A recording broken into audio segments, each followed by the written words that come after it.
वो तो देश की संवैधानिक संस्थाओं पर भी राहुल गांधी जी प्रश्न चिन्ह खड़ा करते हैं। इलेक्शन कमीशन से लेके कोर्ट तक प्रश्न चिन्ह खड़ा करते हैं। आखिरकार ये बोल क्या दिखाते हैं? ये छटपटाहट, घबराहट, बौखलाहट, हार की इन विपक्ष के नेताओं के चेहरे पर, जुबान पर साफ नजर आती है। बनर्जी यूपी में आ चुकी है, कहती हैं खेला वहाँ हुआ था, यहाँ भी करेंगे हम समाजवादी पार्टी के साथ। जो यूपी को गुंडा कहती हैं,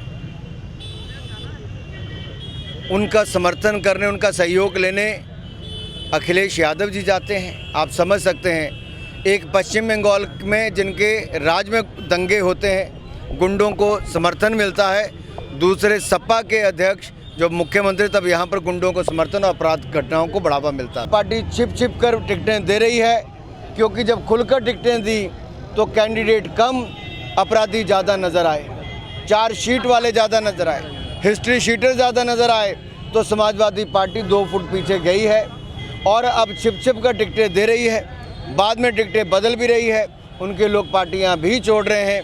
ये डर समाजवादी पार्टी का कि उनका चेहरा बेनकाब ना हो जाए, लेकिन शायद उनको पता नहीं कि उनके चेहरे से ये नकाब हट चुका है और ये आपराधिक चेहरा और ये छवि जो उनके कैंडिडेट्स की जनता जानती है। जयंत चौधरी बड़ी बड़ी बातें कर रहे हैं, लेकिन जब वोट कास्टिंग की बात आ रही है तो वोट डालने जा ही नहीं रहे हैं।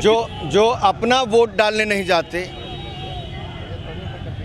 आप समझ सकते हैं उनको लोगों ने कितना वोट डाला होगा। हिजाब को लेकर प्रियंका गांधी का एक कंट्रोवर्शियल बयान आया, आपने देखा, सुना भी होगा, कि वो कह रही है कि अगर बिकनी भी पहन दिया तो उससे क्या दिक्कत है किसी को। देखिए, कुछ लोग बयान देने से पहले शायद सोचते नहीं हैं। स्कूल कॉलेज यूनिफॉर्म से चलते हैं, डिसिप्लिन से चलते हैं, और जो इस तरह की टिप्पणियां करते हैं, बिकनी से लेकर बाकी सब, ये बिना सोचे समझे दिए गए बयान हैं। और ये वो लोग हैं जो 2014 के बाद 2022 तक हर चुनाव में इनकी हार हुई, मोदी जी की लोकप्रियता को ये पचा नहीं पाए और हर चुनाव में नए नए प्रयोग करने का प्रयास करते हैं।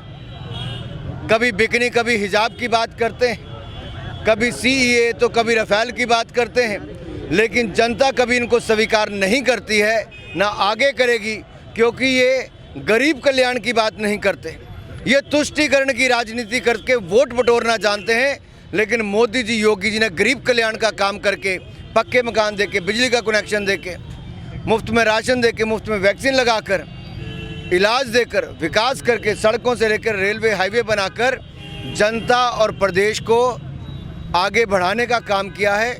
आपदा के समय भी जनता के साथी के रूप में खड़े होने का काम। जमानत को ब्राह्मण कार्ड से जोड़कर देखा जा रहा है, विपक्षी हमला कर रहे हैं कि ब्राह्मण की वजह से उनको जमानत दी गई और इस तरह की बातें हो रही हैं। प्रियंका गांधी चुनौती दे रही हैं, बड़े मन से कह रही हैं कि यही किसानों का हत्यारा अब आपके बीच में जाएगा।